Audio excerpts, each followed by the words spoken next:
या या Bhavana please. Yes yes. So again सगळ्यांचं मी इकडे स्वागत करते. एक औपचारिक पद्धतीने आपण सगळे आता इथे जमा झालेलो आहोत. आणि सगळ्यात आधी आपले माननीय जिल्हाधिकारी मॅम जिकडे जॉईन झालेले आहेत, मॅम तुमचं सगळ्यात आधी स्वागत करते. आणि माझ्यानंतर आमच्याकडून स्वदेश टीम कडून तुषार सरही तुमचं स्वागत करतीलच. पण thank you from all of us to give your this valuable time and to get join. आणि आय एम शुअर तुम्ही इथे उपस्थित असल्यामुळे आणि तुमच्या शब्दांमुळे बऱ्याचशा इथे जे जॉईन झालेले आहेत काउन्सिलर्स आणि टीम जी आहे for this noble cause of COVID today it's going to be really helpful. So thank you again for joining.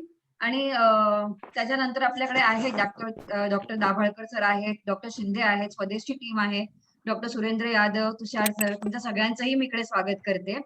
And मी खूप एक्साइटेड आहे कारण हे आपल्याला सगळ्यांना माहिती आहे की किती महत्वाचा विषय आपण घेऊन आज इकडे सगळे जमा झालेलो आहोत.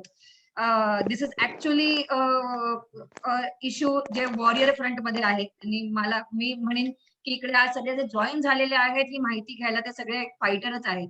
तर ऑल दी बेस्ट सगळ्यांना. मुलांमधला कोविड हा जो आपला आजचा विषय आहे त्याच्याबद्दल आपल्याकडे इथे बोलायला तज्ज्ञ आहेत. मी त्यांची ओळख पण नंतर करून देईन, डॉक्टर दाभोळकर सर आणि डॉक्टर शिंदे सरांची. तर तज्ज्ञ आहेत आणि बरोबरीची माहिती घेऊन ते आज आपल्या बरोबर जॉईन झालेले आहेत. तर तुम्ही या सत्राचा पूर्णपणे फायदा घ्या, याचा उपयोग करून घ्या आणि जेही प्रश्न असतील ते प्लीज इकडे विचारा. तर पुढे वळताना मी तुषार सर मला विनंती करते पुढे येऊन आधी मॅमचा वेलकम करायला आणि आम्हाला मॅडम कडून काही शब्द सुरुवातीला ऐकायचे आणि then we will proceed with the session. Sir या थँक्यू भावना. आणि आपल्याला सगळ्यांना माहित आहे की हा आपला जो रायगड जिल्ह्यामध्ये आपण हा एक वेगळा प्रयत्न सगळ्यांनी मिळून सुरू केलेला आहे. आणि साधारण 20 पेक्षा जास्त NGO आणि आपले जिल्हाधिकारी कार्यालय म्हणजे त्याचं सगळं जे श्रेय जातं ते म्हणजे आपल्या जिल्ह्याच्या जिल्हाधिकारी निधी चौधरी मॅडमना. म्हणजे त्यांनी ही कॉन्सेप्ट काढली आणि मी सगळ्या जिल्ह्यांच्या बरोबर बोलत असतो मॅडम. आणि फक्त आपल्या महाराष्ट्रामध्येच असा हा वेगळा प्रकल्प आहे. आणि गेल्या आठवड्यामध्ये मी बोलत होतो स्टेट बरोबर, तर त्यांना हा रिप्लिकेट प्रकल्प इतर जिल्ह्यामध्ये करायचा आहे. म्हणजे आपण जो प्रकल्प करत आहे आणि ह्या 20 NGO आणि सगळे मिळून जे काय काउन्सिलिंग करत आहेत कोविड पेशंटसाठी खूपच उपयोगाचं आहे. आणि मी स्वागत करतो आपल्या जिल्हाधिकारी निधी मॅडमचं की त्यांचं सहकार्यामुळेच हा प्रकल्प आपल्या सर्वांच्या पुढे आलेला आहे. आणि आपण सर्वजण या मॅडमच्या सहकार्यामुळेच आपण जास्तीत जास्त कोविड पेशंट पर्यंत पोहोचत आहोत आणि त्यांना मानसिक आपण सहकार्य करत आहोत. Thank you very much. Over to Bhavana. तर पण मॅडम बोलतील आता, म्हणजे मॅडमला आपल्याला इन्व्हाइट करायचंय बोलायला. मॅम तुम्ही आता बोलाल. सर्वांचं स्वागत आहे. आणि आपण ज्या दिवशीपासून सुरुवात केली होती तर थोडा त्या दिवशी सुद्धा एकदा आपण बैठक घेतली होती, त्याच्यामध्ये सुद्धा सगळ्यांचे काही प्रश्न होते, कसे सुरू होणार, कसे आपण पेशंटला काय बोलायचे काय नाही बोलायचे. पण आता माझ्याकडे मेसेज येत आहेत आणि अनेकदा एकदम अशा लोकांचे मेसेज की मॅडम दिवसात 2दा फोन येतो आणि आम्हाला विचारला जातो की आम्ही कशा आहोत. आणि it really feels heartening to patients and many of them are thanking administration. ज्यावेळी ऍक्च्युली तुमच्या सगळ्यांचा धन्यवाद दिला गेला पाहिजे कारण तुम्ही सगळे लोक खूप मनापासून काम करतायत. आणि अनेकदा हे जे फीडबॅक येतो की या संस्थेच्या माध्यमातून आम्हाला फोन आला तर आम्हाला हे सुद्धा कळते की खूप मनाने आपण हे काम करतात आणि आपण या ड्राईव्हला या इनिशिएटिव्हला अत्यंत चांगल्यारीत्या बघितला आणि चांगल्यारीत्या इम्प्लिमेंट करून दाखवला. अनेकदा जिल्हा प्रशासनाच्या मार्फत प्रत्येकदा आमच्या अनेक अनुभव सुद्धा असेच सांगते की आम्ही काही करू इच्छितो पण सोबत जे आपली टीम असते किंवा जे संस्था वगैरे असतात त्याच्यामध्ये सुद्धा तशाच जुनून तशीच इच्छा आणि तळमळ ज्यावेळी असते त्यावेळीच ते इनिशिएटिव्ह सक्सेसफुल होतात. म्हणून तुमच्या सगळ्यांच्या मनापासून या जिल्ह्याच्या वतीने प्रशासनाच्या वतीने अभिनंदन. आपण आज ज्या गोष्टीसाठी जमलेलो आहोत त्याच्याबद्दल सगळ्यांच्या मनात भीती आहे. मी सुद्धा माझ्या सुद्धा लहान मुलं आहे म्हणून हे ज्यावेळी पीडियाट्रिक वेव्ह येणार एक्सपर्ट सांगतात त्यावेळी नक्कीच मनात भीती असते की आतापर्यंत माझे वडील सुद्धा कोविड पॉझिटिव्ह झाले होते, आजी सुद्धा कोविड पॉझिटिव्ह, मिस्टर, सासरे, मागच्या 1 वर्षभरात माझी बहिणी पॉझिटिव्ह झाली होती. तर घरात अनेक लोक पॉझिटिव्ह झाले, रिकव्हर झाले, पण मुलांना झाला तर काय होतील ही कल्पना येताच एक आई म्हणून मला सुद्धा, माझे सुद्धा ऍक्च्युली ते शिवर होते मला की काय होतील. आणि हे सगळ्यांच्या मनात असू शकते. इव्हन ॲट फिमेल डॉक्टर ती सुद्धा घाबरू शकते की मुलांना झाला तर काय होणार, आणि मुलांना झाला तर ते कशा पद्धतीने बरं होतील. कारण सगळ्यांना माहित आहे की कोविड, आज सुद्धा आपण ठामपणाने हे सांगू शकणार नाही की कोणामध्ये हे कोविड क्रिटिकल होणार. ठामपणाने आज सुद्धा आपल्याला सांगता येणार नाही की रेमडेसिवीर दिली तर नक्कीच तो बरं होणार का, टॉसिलिझुमॅब दिला तर नक्कीच क्रिटिकल पेशंट बरं होऊन परत घरी जाणार का. कारण हे एक नवीन आजार आहे. 1.5 वर्षापासून आपल्या पॅन्डेमिक लेवलवर डिक्लेअर झाला होता आणि 1.5 वर्षापासून या आजारावर इव्होल्युशन होत चाललेलं आहे. आता नवीन कॉकटेल थेरपी सुद्धा आलेली आहे. पण हे सगळी थेरपी असताना आजपर्यंत जे इनफॅक्ट गव्हर्नमेंट ऑफ इंडियाने आजच एक्सप्लेनेशन मध्ये दिलेलं आहे की remdesivir cannot be given to children. आणि या कारणाने मुलांबद्दल थोडा सगळ्यांच्या मनात थोडी आशंका आहे, थोडी भीती आहे. आणि काही गोष्टी तरीही आम्हाला माहित आहे, डॉक्टरांना माहित आहे, ICMRने एक ट्रीटमेंट प्रोटोकॉल सुद्धा तयार केलेले आहे. म्हणून या आजच्या कार्यक्रमाच्या अनुषंगाने, वेबिनारच्या अनुषंगाने सर्व नागरिकांपर्यंत आपल्या संस्थेच्या मार्फत, आपण सर्व संस्था गाव पातळीमध्ये काम करतात, आपल्या कनेक्टेड अनेक नागरिक आहे, आदिवासी बांधव आहे, गावातले अनेक बांधव आहे, तर त्यांच्यापर्यंत तुम्ही मेसेजिंग व्यवस्थित पोहोचू शकणार, याच्यासाठी आजच्या या वेबिनार आहे. आतापर्यंत जे जिल्हा प्रशासनाकडे माहित आहे किंवा जे आपल्या देशातले आकडे सांगतात, त्याच्यामध्ये लहान मुलांमध्ये झाला तर एडल्ट मध्ये जशा पद्धतीने क्रिटिकल होण्याचं प्रमाण जास्त आहे तितका प्रमाण नाही. एडल्ट लोकांमध्ये सुद्धा 80 ते 85% लोक असिम्प्टमॅटिक असतात आणि बाकी लोकांमध्ये काही लोक दवा घेऊन बरं होतात, काही लोक ऑक्सिजन थेरपीने बरं होतात, काही ICU मध्ये जाऊन सुद्धा बरं होतात. परंतु 1.5 ते 2% मॉर्टॅलिटी एडल्ट लोकांमध्ये, वयस्कांमध्ये आहे. मुलांमध्ये आतापर्यंतची जी माहिती, लाईक आमच्या जिल्ह्यामध्ये आतापर्यंत 20 वर्षाच्या खालचे टोटल ऑलमोस्ट 14,000 पैकी जास्त मुलांना किंवा टीनेज लोकांना, 20 वर्षाच्या खालचे जे लोक आहेत त्यांना सुद्धा झालेले आहे. आणि त्याच्यामध्ये जे मॉर्टॅलिटी आहे ते 9 मुलांची किंवा टीनेज बालकांची आहे. तर हे ज्यावेळी आपण कम्पेअर करू टोटल स्टॅटिस्टिक्सची, तर हे 0.01% सारखी मॉर्टॅलिटी आहे. म्हणजेच मॉर्टॅलिटी कमी आहे. तरीही कारण हे मुलांच्या आरोग्याचा विषय आहे, काही आम्ही प्रत्येक डेथ जे मुलांची झालेली आहे त्याच्या डिटेलमध्ये अनालिसिस केला, डिटेलमध्ये त्यांचे सगळे रेकॉर्ड बघून गेला.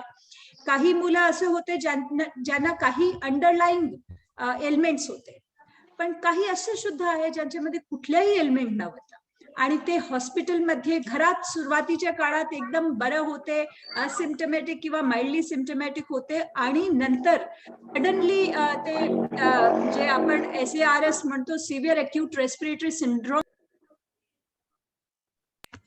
आणि हॉस्पिटल ला I believe I got disconnected. तर बेसिकली काही मुलं असे असतात जे सडनली क्रिटिकल होतात आणि ते नंतर त्या मुलांची खूप क्रिटिकल झाल्यानंतर काही बरं होतात आणि अत्यल्प प्रमाणात मृत्यू सुद्धा झालेली आहे. पण आजच्या या संवादमध्ये सिम्पटम्स काय आहेत, माझी अपेक्षा राहणार आहे की आपले डॉक्टर सगळ्यांना सांगणार. मी 11 वर्षपूर्वी इनफॅक्ट माझ्या फर्स्ट जे बालक आहे ते आता 11 वर्षाचे झालेले आहेत, दुसरा 3 वर्षाचे आहे. त्यावेळेपासून माझ्या मुलांबद्दल काय काळजी घेते, बेसिकली मुलांची ऍक्टिव्हिटी मध्ये चेंज होतो. तर ते एक प्रत्येक आईला कळालं की माझा मूल अन्यथा इतका ऍक्टिव्ह राहतो पण आज ते ऍक्टिव्ह कमी आहे. त्याची ऍक्टिव्हिटी कमी झाली आणि खूप चिडतो. तर हे दोन गोष्टी जे आहे ना, मुलांच्या पहिला सिम्पटम कोणत्याही आजार, इन्फ्लुएन्झा असेल, फीवर असेल, टायफॉइड असेल, मलेरिया असेल, बाकी गॅस्ट्रोइंटेस्टायनल असेल, मुलांच्या स्वभावामध्ये परिवर्तन. कारण लहान मुलांबद्दल, विशेष रूपेण 3 वर्षाच्या खाली, 5 वर्षाच्या खाली मुलांबद्दल ते जास्त एक्सप्लेन करू शकत नाही की माझ्या ऍक्च्युली हेडमध्ये काहीतरी त्रास आहे. त्यांच्या ऍक्टिव्हिटी कमी झाले, ते थोडा सुस्त झाले आणि त्यांना बेसिकली चिडणे सुरू झाले. हे एलिमेंट सोबत आले की वी प्लीज अंडरस्टँड की कुठेतरी मुलांना काहीतरी प्रॉब्लेम आहे. आणि कोविडचे सिम्पटम आपले डॉक्टर तज्ञ आहे ते नक्कीच सगळ्यांना सांगणार आहे की बाकी सिम्पटम जे युवांमध्ये असतात, ऍडल्ट्समध्ये असतात, तेच सिम्पटम लहान मुलांमध्ये सुद्धा आहे. पण त्याच्या समवेत गॅस्ट्रोइंटेस्टायनल सिम्पटम्सच्या जास्त जे आपण प्रेझेंटेशन म्हणतो मेडिकल टर्मिनॉलॉजी मध्ये, तर ते मुलांमध्ये जास्त दिसतो. विच मीन्स की डायरिया असू शकते, व्हॉमिटिंग वगैरेचे प्रमाण मुलांमध्ये जास्त असू शकते.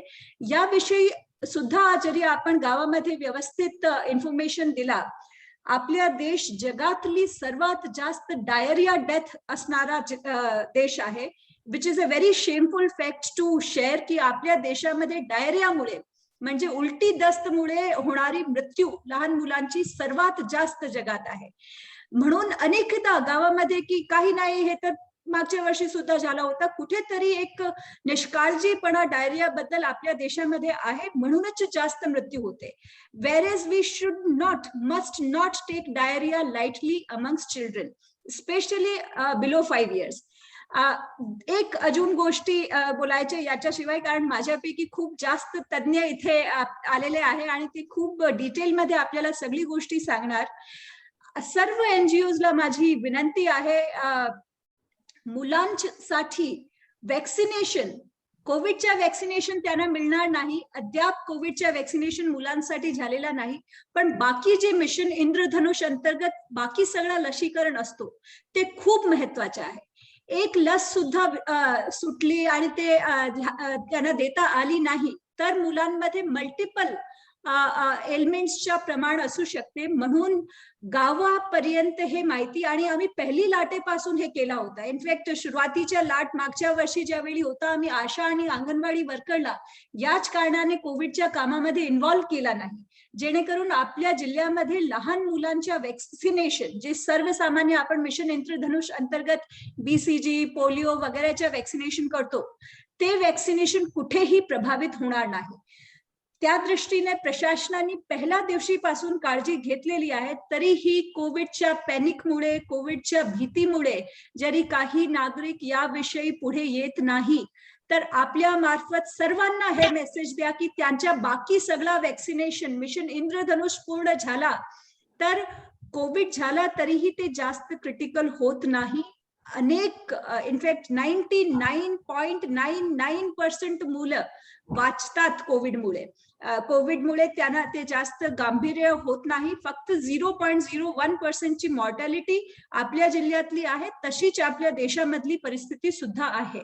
जिल्हा प्रशासन या दृष्टीने जे काही उपाययोजना अपेक्षित आहे, DPDCच्या निधीमधून, CSRच्या मदतीतून आम्ही आमच्या सर्व हॉस्पिटलमध्ये करतो आणि पुढे सुद्धा जे काही अपेक्षित असेल ते आम्ही करणार. पण याच्यामध्ये सर्वात महत्वाचा रोल घरातली आई आणि वडिलांचा आहे. याच्यापैकी दुसरा मोठा रोल कोणाचा नाही. तर त्याच्यापर्यंत पोहोचण्यासाठी एकमेव जिल्हाधिकारी बोलले किंवा पालकमंत्री बोलले तर हे विषय पोहोचत नाही. म्हणून तुमची सगळ्यांची मदत आम्हाला लागणार आहे. मुलांच्या पूर्ण वॅक्सिनेशन होणे, मुलांच्या ऍक्टिव्हिटी, बिहेवियरल चेंजेसला मॉनिटर करणे, कोविड झाला तर त्यांच्या कंटिन्युअस मॉनिटरिंग ठेवणे. आणि त्यावेळी हे अनेकदा आम्ही यापूर्वीचे सुद्धा सेमिनार वगैरे मध्ये बोलतो, त्यावेळी त्यांच्या परीक्षा आहे, शिक्षण सुद्धा घ्या, हे ते करू नका. त्यांची पूर्ण काळजी घ्या आणि ते व्यवस्थित बरे होतील. काहीही त्यांना गॅस्ट्रोइंटेस्टायनल किंवा अन्य सिम्पटम आले तर जवळचे पिडियाट्रिशियन किंवा कोविड हॉस्पिटलमध्ये तात्काळ मॉनिटरिंगसाठी त्यांना पाठवा. Love them, care for them, त्यांच्या काळजी घ्या, त्यांना खूप प्रेमाने वागणूक द्या, कारण बीमारी में बच्चों का चिड़चिड़ा होना is a very very natural thing. दवा सुद्धा ते वेळेवर घेत नाही, दिली आपण तरी ते जात नाही. तर व्यवस्थित जे मेडिसिन दिलेले आहे सिम्पटमॅटिक ट्रीटमेंटसाठी ते मुलं घेतील. याच्यासाठी घरचे लोकांच्या प्रेमपूर्ण वागणूक सुद्धा महत्वाचे असणार आहे.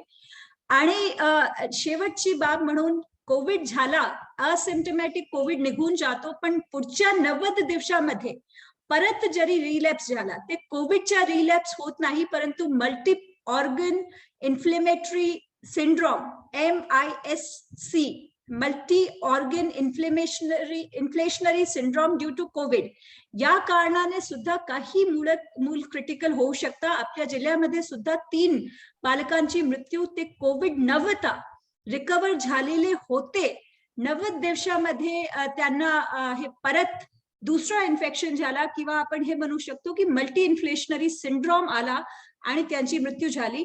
म्हणजेच कोविड झाल्यानंतर पुढील 90 दिवस डॉक्टर्स जास्त याविषयी अजून लाईट टाकणार, याविषयी प्रकाश टाकणार, पण ते खूप महत्वाचे आहे. आणि त्याविषयी सुद्धा सगळ्यांना जरी सगळ्यांपर्यंत आपण हे मेसेज, हे संवाद, हे सूचना व्यवस्थित पाठवली तर आपल्या जिल्ह्यातील सर्व मूल, सर्व बालक सुरक्षित राहतील, अशी नक्कीच मला अपेक्षा आहे. आणि प्रत्येक क्षणी मी, इनफॅक्ट आज सुद्धा खूप पाऊस पडण्याची शक्यता होती. माझी as the head of administration also, I always keep praying for safety of each of my citizens, each and every one of them. And तुमच्या सगळ्यांच्या सहभागामुळे आतापर्यंत आपण अनेक पद्धतीचे आपल्या जिल्ह्यामध्ये, कधी हेवी रेन्सच्या प्रेडिक्शन असतो, कधी सायक्लोन्सच्या असतो, सगळ्यांवर पार पाडलेला आहे. ही तिसरी वेव्ह सुद्धा आपल्या जिल्ह्यामधली वेगळी होणार. बाकी मी एक ठामपणाने सांगू शकते की आपल्या व्यवस्थित मेसेजिंग गावोगावी केला तर लहान मुलांमध्ये सुद्धा जरी आला तर आपण व्यवस्थितरित्या हँडल करणार. आपली तयारी बाकींपैकी जास्त चांगली, एकदम बारकाईने केलेली तयारी असणार. आणि निश्चिंत राहा, लहान मुलांसाठी कुठल्याही प्रयत्न पाहिजे तर जिल्हा प्रशासन त्याच्यासाठी मागे राहणार नाही. या शब्दांसह तुमच्या सगळ्यांच्या मनापासून अभिनंदन, धन्यवाद. आणि आज जे हे चर्चासत्र आहे, या चर्चासत्र द्वारे आपल्याला जे काही मेसेज मिळणार, जे काही सूचना मिळणार, तुमच्या माध्यमातून गावोगावी प्रत्येक नागरिकपर्यंत हे सूचना जातील अशी अपेक्षा व्यक्त करते. आणि आपण पूर्णपणे सज्ज आहोत. आम्ही ताउक्तेसाठी सज्ज झाले आणि तो वीक झाला. आम्ही हेवी रेन्स साठी सज्ज झाले. आज लॉकडाऊन डिक्लेअर केला, आज सूर्यदेवता निघाले, आज पाऊस सुद्धा पडला नाही. आम्ही तिसरी लाटेसाठी सुद्धा खूप एकदम जसे युद्धमध्ये सज्ज असतात तशा जिल्हा प्रशासन आणि या जिल्ह्यातले नागरिक सज्ज राहणार आणि ती लाट इथे येणार सुद्धा नाही. ह्या शब्दांसमवेत थांबते इथे. Jai Hind, Jai Maharashtra. Thank you so much ma'am. आणि तुमचं विजन, तुमची पॉझिटिव्हिटी आणि तुम्ही जसं सांगितलं आई वडिलांचा रोल आहे ते तुम्ही करूनही दाखवताय. तुमच्या बोलण्यावरून दिसतं तुमचं लव्ह आणि कन्सर्न फॉर युअर सिटीजन्स. ज्याप्रमाणे तुम्ही सांगितलं की तुम्ही प्रे करताय, जी माहिती तुम्ही दिली, जो सपोर्ट तुम्ही देताय, thank you so much ma'am for all your words. And like you are positive, I am very sure ही सगळी टीम जी आपली आहे ती पण पॉझिटिव्ह राहणार and we will be able to face this. Thank you so much. Sir, आपण कार्यक्रम पुढे घेऊन जाऊया आता. आणि मी दोन्ही डॉक्टरांचं एक मिनिट सर, एक मी इंट्रोड्यूस करून घेते आधी तुम्हाला. एकच मिनिट. तर मी इकडे आता पुढे स्वागत करते. आपल्या बरोबर जे आहेत डॉक्टर चंद्रशेखर दाभाडकर, हे प्रमुख व्यक्ती आहेत आज आपले. डॉक्टर दाभाडकर आपल्याला सगळ्यांना त्यांची ओळख आहे. ते रायगड जिल्ह्यातील वरिष्ठ बालरोग तज्ज्ञ असून गेले 35 वर्ष ते या क्षेत्रात कार्यरत आहेत. अनेक वैद्यकीय, सामाजिक, सांस्कृतिक, क्रीडा संस्थेत त्यांच्या स्थापनेपासून ते संस्थे यशस्वी वाटचाल करेपर्यंत त्यांचा महत्वाचा वाटा आहे. इंडियन अकॅडमी ऑफ पीडियाट्रिशियन या राष्ट्रीय संस्थेच्या रायगड शाखेचे ते संस्थापक सदस्य असून या संस्थेला राज्य व राष्ट्रीय स्तरावर अनेक पुरस्कार मिळवून देण्यात यांचं योगदान आहे. या संस्थेच्या राष्ट्रीय कार्यकारिणीवर व नंतर पश्चिम विभागीय राष्ट्रीय उपाध्यक्ष म्हणून त्यांची विक्रमी मतांनी त्यांची निवड झालेली आहे. ते महाराष्ट्रातल्या परिचित आहेत. चला मुलांना घडवूया या सृजन पालकत्वाचा कार्यक्रम करिता पण त्यांनी केलेले आहे. ते स्वदेश फाउंडेशन बरोबर पण खूप ऍक्टिव्हली जुळलेले आहेत. उलट मी त्यांचं खूप धन्यवाद करते की ते प्रत्येक स्टेजवर स्वदेश फाउंडेशन बरोबर येतात. आपले जे रायगड मधले सिटीजन्स आहेत त्यांची मदत करायला ते नेहमी अवेलेबल आणि तयार असतात. सो वेलकम डॉक्टर दाभोळकर, तुमचं खूप खूप मनापासून स्वागत आहे इकडे. आणि पुढे मी डॉक्टर राजेश शिंदे जे आपल्याला इकडे जॉईन झालेत त्यांची ओळख करून देते. डॉक्टर शिंदे हे आपले आजचे दुसरे पाहुणे आहेत. डॉक्टर राजेश प्रभाकर शिंदे हे त्यांचं नाव. पोलादपूर येथील एक प्रतियश डॉक्टर म्हणून ते इकडे काम करतात. पोलादपूर सारख्या ग्रामीण भागात गेले 20 वर्ष ते वैद्यकीय सेवा देत आहेत. ते सध्या ग्रामीण रुग्णालय पोलादपूर येथे 2008 पासून वैद्यकीय अधिकारी म्हणून कार्यरत आहेत. ते रायगड मेडिकल असोसिएशन या जिल्हा डॉक्टर संघटनेचे 2012 आणि 13 मध्ये जिल्हा सचिवही होते. तर पोलादपूर मेडिकल असोसिएशन 2019 पासून अध्यक्षही आहेत. त्यांना कोरोना महामारीत पोलादपूर तालुक्यात व परिसरात काम करण्याचा प्रचंड अनुभव आहे. तर डॉक्टर शिंदे, मी तुमचंही इकडे खूप मनापासून स्वागत करते आणि we are more than thankful, म्हणजे मी शब्दात नाही सांगू शकणार, तर मोर दॅन थँकफुल की तुमच्यासारखे इथे जे एक्सपर्ट आहेत, तज्ञ आहेत, ते राईट इन्फॉर्मेशन घेऊन आपली वेळ देऊन आणि इतक्या मनापासून पॅशनेटली आपल्या या सगळ्या सत्रात जॉईन होतात. जिकडे जितकी मदत लागेल तुम्ही ती करता. तुमच्या दोघांचं मनापासून इकडे स्वागत आहे. आणि over to you doctor Dabholkar to take this ahead. माझ्याकडून जी मदत लागेल प्रेझेंटेशन मध्ये किंवा काहीही, please let me know. Thank you. Please. Dr. Rajesh Shinde, over to Dr. Rajesh Shinde, please, my friend, who is from Poladpur.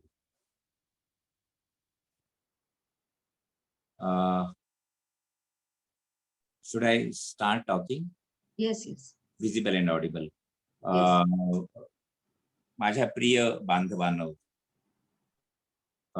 या कार्यक्रमाला आवर्जून उपस्थित असलेल्या मॅडम निधी चौधरी, स्वदेशचे माझे सगळे मित्र, Inamdar saheb, Surendra, doctor Sachin and everybody, Bhavana madam, माझे मित्र प्रभाकर नाईक कलेक्टर ऑफिस मध्ये आणि या कार्यक्रमाला उपस्थित असले त्यांचे सर्व मित्र, सर्व व्हॉलंटियर्स.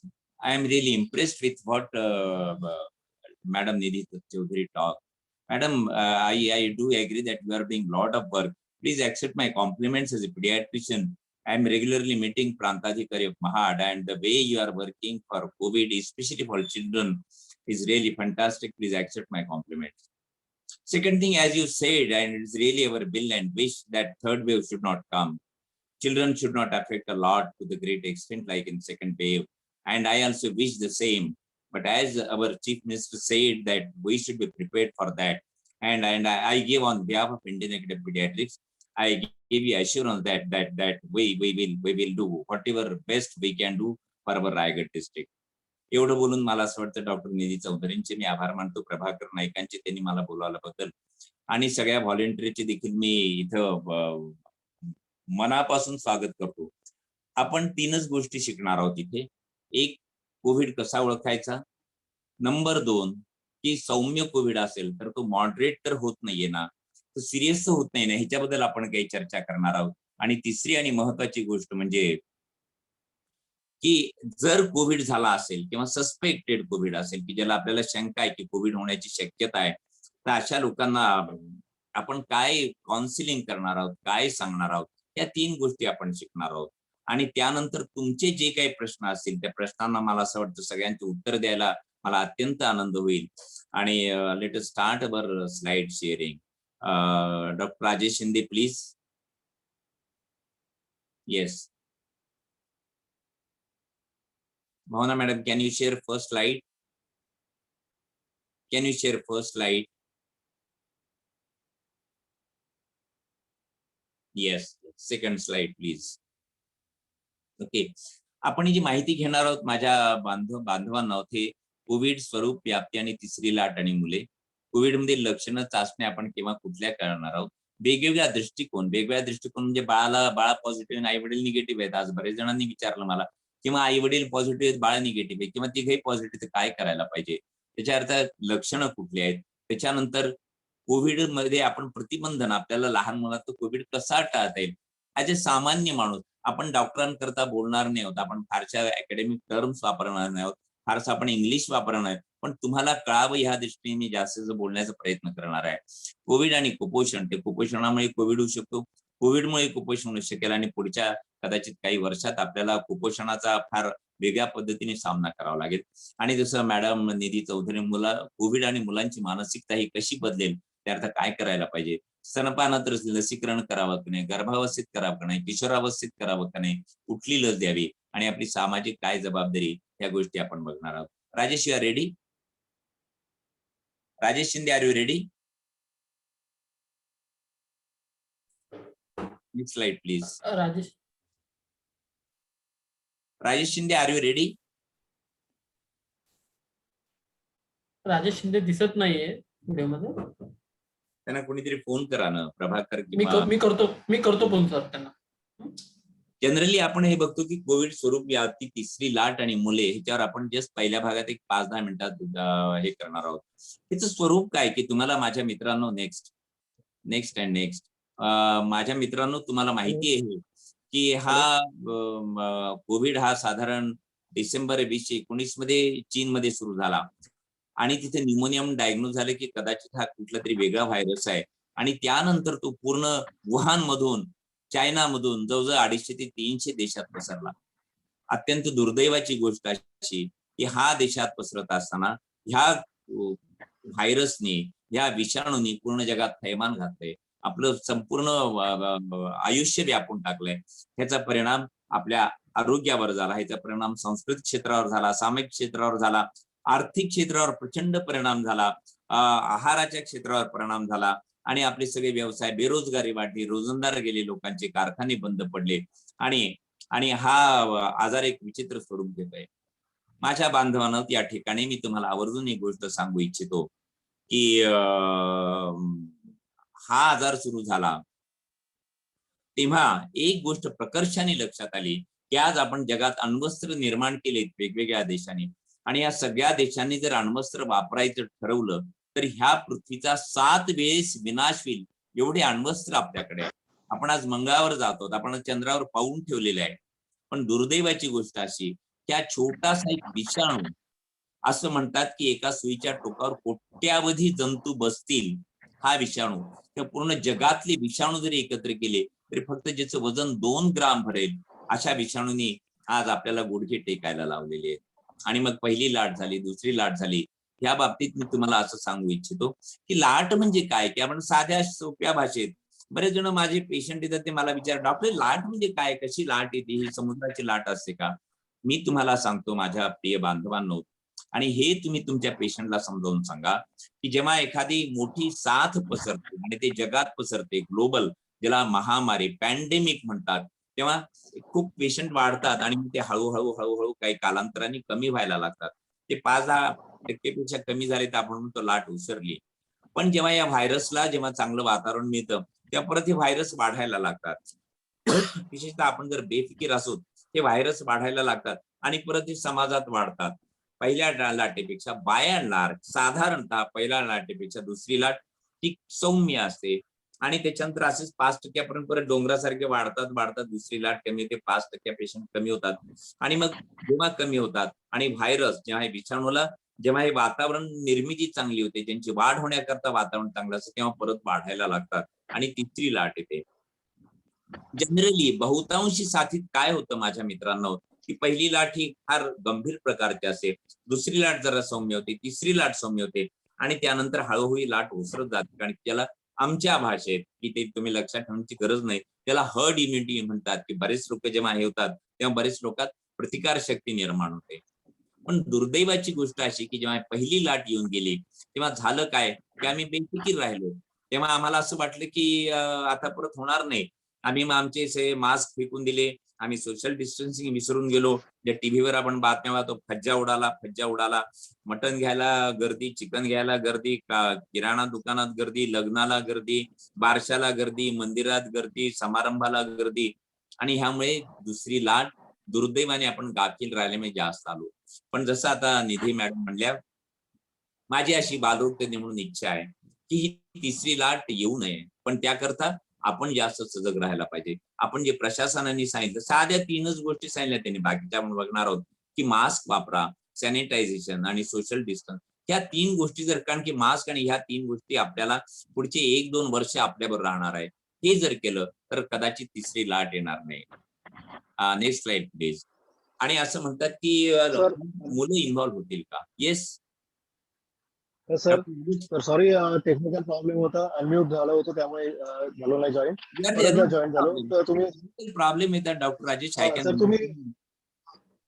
तुम्ही आता पहिल्या प्रश्नाचा उत्तर दिलं की कोविड आता कसा काय पसरला, पण कोविड आला कुठून, त्याची उत्पत्ती कशी झाली, किंवा मग तो कोविड आपल्यापर्यंत कसा पोहोचला, त्याच्याबद्दल थोडक्यात सांगा. तुम्ही सांगितलं की ते सोयीच्या याच्यावर अब्जावधी विषाणू मावतील एवढंच त्याचं अस्तित्व आहे, तर पण हा आला कुठून, आपल्याकडे कसा काय पोहोचला, आणि तो प्राण्यातून मनुष्यात कसा काय आला, ते पण जरा सांगितलं तर बरं होईल.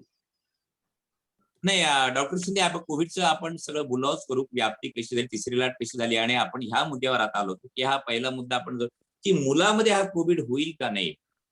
पण मी तुम्हाला माझ्या बांधवांनाच सांगतो की व्हॉट अवर अकॅडमिशियन्स से, किंवा WHO आहे, युनिसेफ आहे, इंडियन अकॅडमी पीडियाट्रिक आहेत, किंवा कालपुराचे एम्स ची संस्था आहे दिल्लीचे, त्याचे एक मोठे डॉक्टर त्यांनी सांगितलं की मुलांमध्ये कोविड वाढेलच असं काही नाहीये. त्याच्यामुळे घाबरून जाण्याचं काही कारण नाही. जर निधी चौधरींनी सांगितलं त्याच्यात घाबरून जाण्याचं काही कारण नाही. 90% पेशंट हे नॉर्मल असतील, त्यातल्या फक्त 4-5% पेशंटला हे लागेल, फक्त 2% पेशंटला ऍडमिशन लागेल, आणि त्यातले 0.2% म्हणजे साधारण 1000, 1500, 1 लाखात एखादी दुसरी केस दगावण्याची शक्यता 0.01%.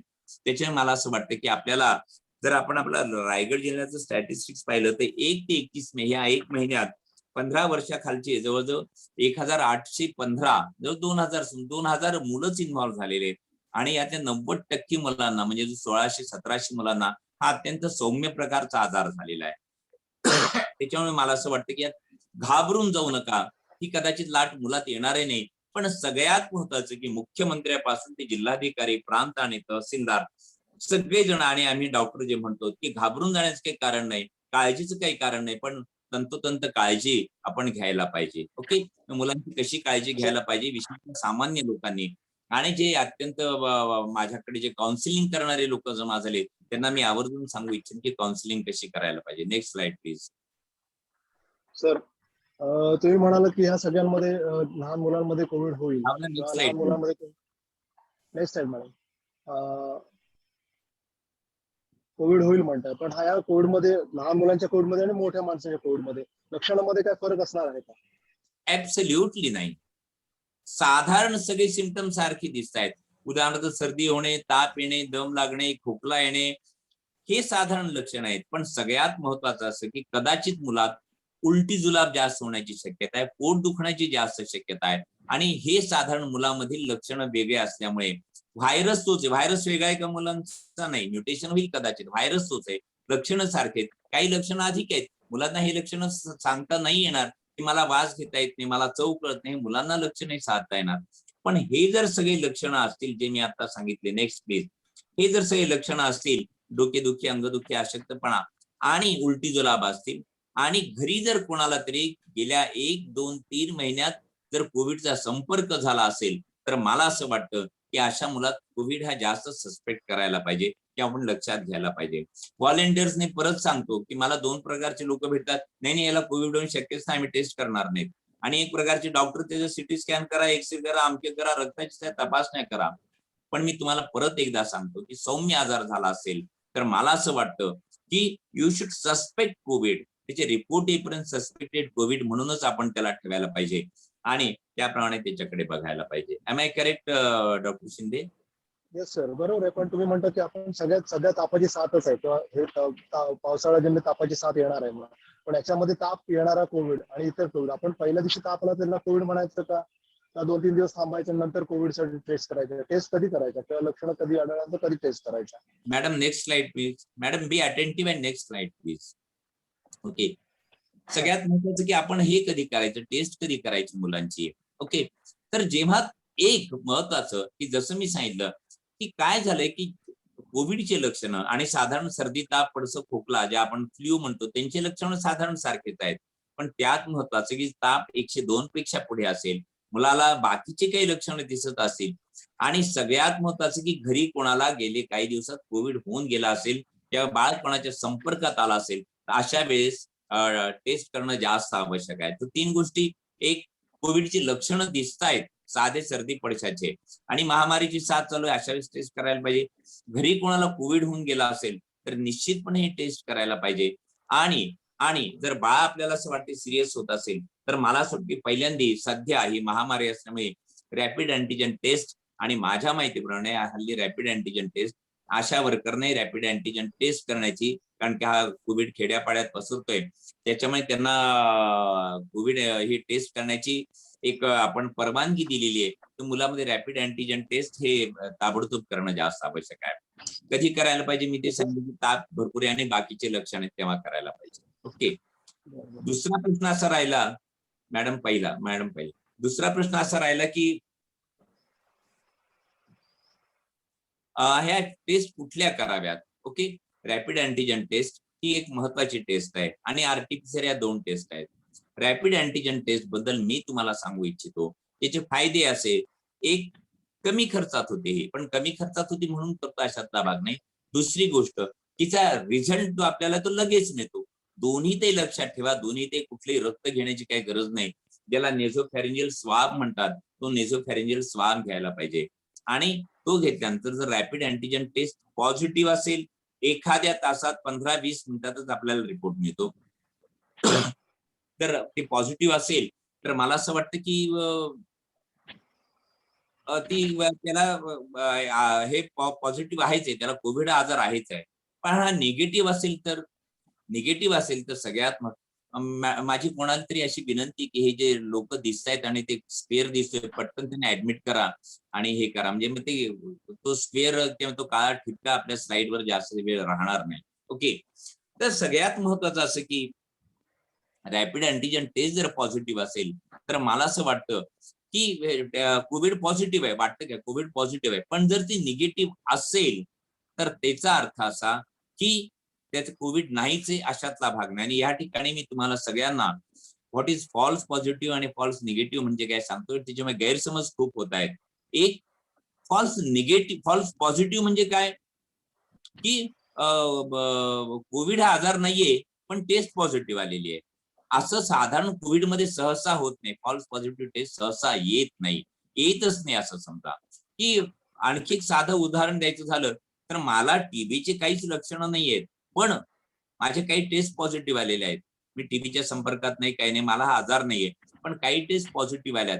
अशा वेळेस तुमची क्लिनिकल एक्झामिनेशन, तुमची तपासणी काय म्हणते, तुम्हाला कितपत शंका आहे त्यावर हे ठरवतात. हो, फॉल्स पॉझिटिव्ह म्हणजे आजार नाहीये पण टेस्ट पॉझिटिव्ह आहे. आणि फॉल्स निगेटिव्ह म्हणजे काय, आता सेन्सिटिव्हिटी वगैरे आपण फार अकॅडमिक बोलणार नाही, पण फॉल्स निगेटिव्ह म्हणजे काय की आजार आहे पण टेस्ट निगेटिव्ह आहे. सो रॅपिड अँटीजन टेस्ट मध्ये हे लक्षात घ्या की 50% लोकांच्या टेस्ट ह्या फॉल्स निगेटिव्ह येतात. ह्याचा अर्थ असा की जरी त्या बाळाला किंवा त्या व्यक्तीला कोविड असला तरी त्याची टेस्ट निगेटिव्ह येते आणि मग त्याच्यानंतर आरटीपीसीआर टेस्ट करायला पाहिजे. सो एक लक्षात ठेवा, रॅपिड अँटीजन टेस्ट पॉझिटिव्ह आली positive, rapid antigen test negative आली आणि तुम्हाला दाट शंका आहे, डू आरटीपीसीआर. आणि मग पेशंट भांडायला लागतात की अरे आमची टेस्ट निगेटिव्ह आली तरी त्यांनी आम्हाला आरटीपीसीआर करायला सांगितली. त्यांना फॉल्स पॉझिटिव्ह म्हणजे काय किंवा फॉल्स निगेटिव्ह म्हणजे काय समजावून सांगा किंवा त्यांना हे देखील सांगा की जरी तुमची टेस्ट निगेटिव्ह असली तरी तुम्हाला हा आजार असण्याची शक्यता आहे आणि आरटीपीसीआर ही टेस्ट जास्त कन्फर्मेटरी आहे. राजेश. येस सर, बरोबर आहे तुमचं.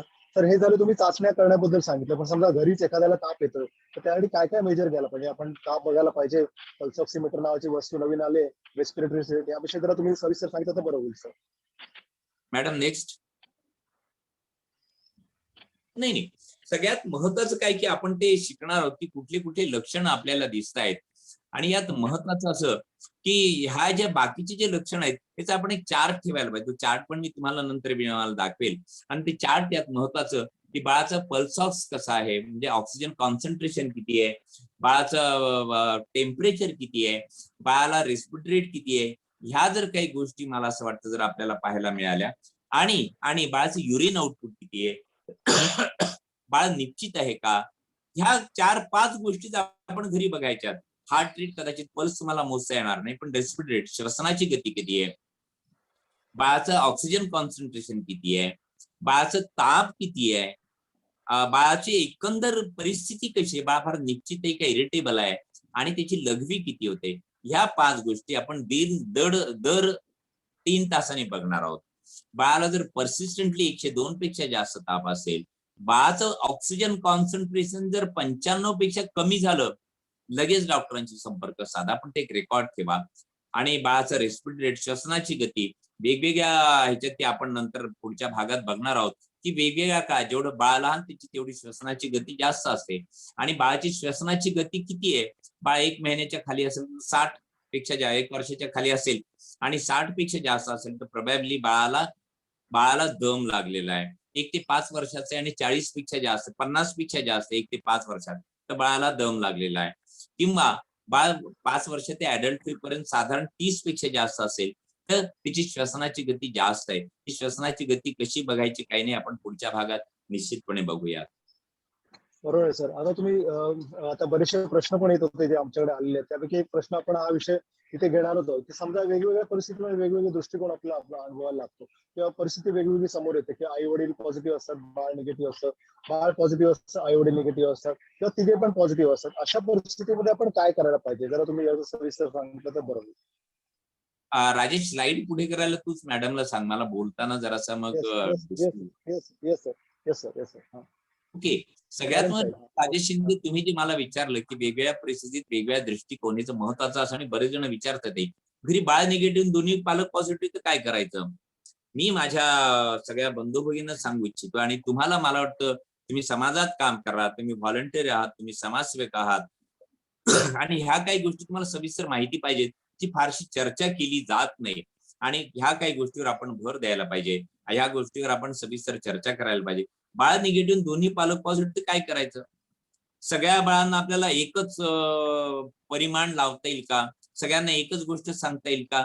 बाळाचं वय वेगवेगळं आहे. एक समजा बाळ 2 महिन्याचं आहे, एक 2 वर्षाचं आहे, एक 10 वर्षाचं आहे आणि एक 18 वर्षाचं आहे. मग ह्या बाळांना वेगवेगळे परिमाण लावायला पाहिजे. 2 महिन्याचं बाळ आहे किंवा 1 वर्षाचं बाळ आहे ते आईशिवाय राहणार नाही, त्याला आईजवळ ठेवायला पाहिजे. 5 वर्षाचं बाळ आहे ते कदाचित आणखी कोणाजवळ ते राहू शकेल. त्याच्यानंतर 12 ते 15 वर्षाचं जर बाळ असेल तर ते एकटं राहू शकेल. बाळ निगेटिव्ह असेल आणि दोन्ही बालक पॉझिटिव्ह असेल तर त्या बाळाला हा कोविड होण्याची शक्यता आईवडिलापासून आहे, विशेषतः आईला असेल. पण बाळ जर 2 महिन्याचं आहे आणि ते दूध पित आहे तर त्यात सगळ्यात महत्वाचं की बाळाला वेगळं न ठेवता पूर्ण काळजी घेऊन जोपर्यंत अंगावरचं दूध पासेल तोपर्यंत अंगावरचं दूध पाजा. हे सगळ्यात मला ब्रेस्ट फिडिंग चालू ठेवायला पाहिजे. दुसरी महत्वाची एक चूक तुम्ही करू नका, पण हे दूध पाजताना, अंगावरचं दूध पाजताना काळजी घ्यायला पाहिजे. आईचं मास्क आहे, सॅनिटायझेशन आहे, जे घराची स्वच्छता आहे, जे आपण हे बाळा करता हे वापरतो दुपट्टे वगैरे, जे काय म्हणायचं त्याला, तर ते स्वच्छ पाहिजेत. आणि ही सगळी स्वच्छता ठेवून बाळाला दूध पाजा. याचं कारण असं की स्तनपान हे चालू ठेवणं आवश्यक आहे. जर स्तनपान बंद केलं तर त्यामुळे होणारा मृत्यूचा दर हा जास्त आहे, आणि त्याच्यामुळे स्तनपान चालू ठेवायला पाहिजे. दुसरी एक चूक तुम्ही करू नका, आणि मी माझ्या सगळ्या बांधवांना सांगू इच्छितो की आपल्या घरी कुणी आजारी पडलं तर आपल्याला सगळ्यात आधी आठवण येते की आपल्या आई वडिलांची किंवा बाळाच्या आजी आजोबांची. हे लक्षात ठेवा की आजी आजोबांचं वय जर 50 पेक्षा जास्त असेल आणि त्यांना जर काही कोमॉर्बिड कंडिशन्स असतील तर मला असं वाटतं की कृपया आजी आजोबांना बोलू नका, कारण की ते जास्त धोक्यात येण्याची शक्यता आहे. एवढंच नाही तर घरात आजी आजोबा असतील तर लगेच बाळ आजारी तर त्यांना घेण्याची त्यांची टेंडन्सी असते. त्यांना ती आयसोलेट करा, त्यांना ती बाजूला काढा, त्यांना ती बाजूला एक वेगळी रूम द्या आणि बाळाचा आणि त्यांचा संपर्क येऊ देऊ नका. ओके. आई समजा फारच जास्त आजारी आहे किंवा आई सिव्हिअर गंभीर आजार झालेला आहे, तिला दूध पाजता येत नाही, बाळाची काळजी घेता येत नाही, कुठेतरी ऍडमिट असेल, तर तिसरी महत्वाची गोष्ट की केअरटेकर जरूर बोलवा. केअरटेकर बोलवताना काही गोष्टी या लक्षात घ्या की त्याला कुठला आजार नाही पाहिजे, त्याचं वय 50च्या खाली पाहिजे, आजार नाही पाहिजे म्हणजे कोमॉर्बिड कंडिशन, डायबिटीस आहे, ब्लड प्रेशर आहे, किडनीचा आजार आहे, काहीतरी आहे, ट्रीटमेंट चालू आहे, अशांजवळ ते बाळ देऊ नका. ह्याचं कारण असं की तो माणूस कदाचित जास्त धोक्यात येण्याची शक्यता आहे. लक्षात येतं ना तुमच्या मी काय सांगतो ते? ओके. आणि सगळ्यात महत्वाचं की जर त्या केअरटेकरने किंवा आजी आजोबांनी व्हॅक्सिन घेतली असतील तर कम्पॅरेटिव्हली त्यांना त्या बाळाला आणि त्यांना होणारा धोका कमी आहे. ह्यात एक गोष्ट लक्षात घ्या, टेक होम मेसेज. व्हॅक्सिन बद्दल खूप बोललं जातं विशेषतः ग्रामीण भागात, पण जर आजी आजोबांनी केअरटेकरनी जर व्हॅक्सिन घेतला असेल तर किंवा आई वडिलांनी व्हॅक्सिन घेतला असेल, बाळाला तो आजार होण्याची शक्यता कमी आहे. त्याच्यामुळे टेक होम मेसेज आजी आजोबा देऊ नका, कोमॉर्बिड कंडिशन आहे त्यांना नका देऊ.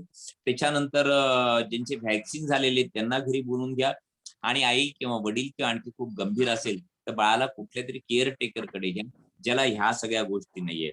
मला वाटतं आपण सविस्तर बोललो. आणि बाकीची काळजी आहे जे बाळाचं आहार सांभाळणे, बाळाला व्यवस्थित पाणी पाजणे, शक्यतो अंगावरचं दूध पाजणे वगैरे वगैरे. बाळ पॉझिटिव्ह आणि दोन्ही पालक निगेटिव्ह आहेत असं बरेचदा घरात होऊ शकतं, क्वचित होईल पण होईल. आता माझ्याकडे जे काल परवा मी बाळ पाहिलं, 6 महिन्याचं बाळ आहे, 6 महिन्याचं बाळ पॉझिटिव्ह आलं होतं, लगेच इन्फॉर्मेशन दिली. पण बाळ पॉझिटिव्ह आल्यानंतर मी परत एकदा तुम्हाला 90% बाळ हे बरोबर आपोआप सर्दी पडशासारखे आजार आहे ते बरे होतील. 5-10% बाळांना पुढची काय ट्रीटमेंट द्यावी लागेल, 2% बाळांना ऍडमिट करावं लागेल. त्याच्यामुळे सगळ्यात महत्वाचं की पहिल्यांदा बाळाची टेस्ट पॉझिटिव्ह तर घाबरून नका जाऊ. नंबर 2, बाळाचे सगळे इन्व्हेस्टिगेशन मध्ये जा, एक्सरे करा, हे करा, ते करा, अमक करा, 2च टेस्ट, रॅपिड अँटीजन टेस्ट आणि ती जर निगेटिव्ह आली असेल तर आरटीपीसीआर टेस्ट. ह्या 2 टेस्ट महत्वाच्या करा. आणि ह्या 2 टेस्ट झाल्यानंतर बाळाला सध्या तरी बाकीची काही काळजी करण्याचं काही कारण नाहीये. आणि पालक निगेटिव्ह आहे तर त्यांनी योग्य ती काळजी घेऊन त्या बाळाची काळजी घ्या, आणि तुमचं 90% या 95% मध्ये बाळ येणार ते बरं होणार आहे. बाळ आणि दोन्ही पालक जर पॉझिटिव्ह असतील तर सगळ्यात महत्त्वाचं त्यांनी बरोबर राहायला काही हरकत नाही.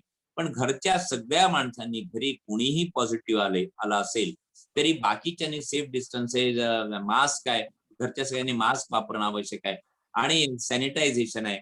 आणि त्याबरोबर ह्या तिघांनी की आई वडील आणि ते जे बालक आहे त्यांनी एकत्र राहायला काही हरकत नाही. हे आपण 2-3-4 महिन्याचं 1 वर्षाचं बाळ त्याच्याबद्दल बोललो.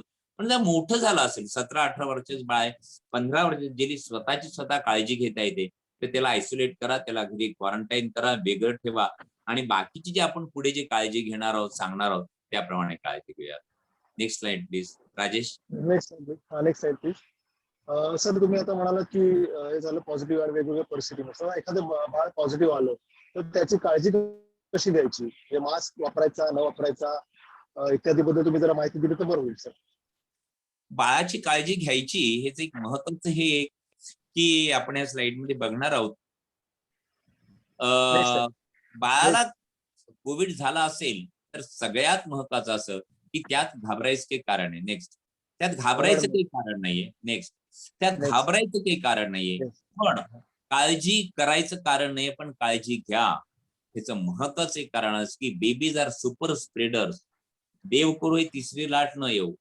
देव करो सगळं असं म्हणतात की ही आम्ही जसं नेहमी सतत म्हणतो बाळावर संक्रांत आहे, बाळावर संक्रांत आहे, कदाचित नसेलही, पण जसं आपले मुख्यमंत्री साहेब म्हणले, आता चौधरी मॅडम म्हणले, आमचे प्रांत आहेत आणि सगळेच सांगतायत, आमचे सिनियर सांगतायत, आपण तयारीत राहायला पाहिजे.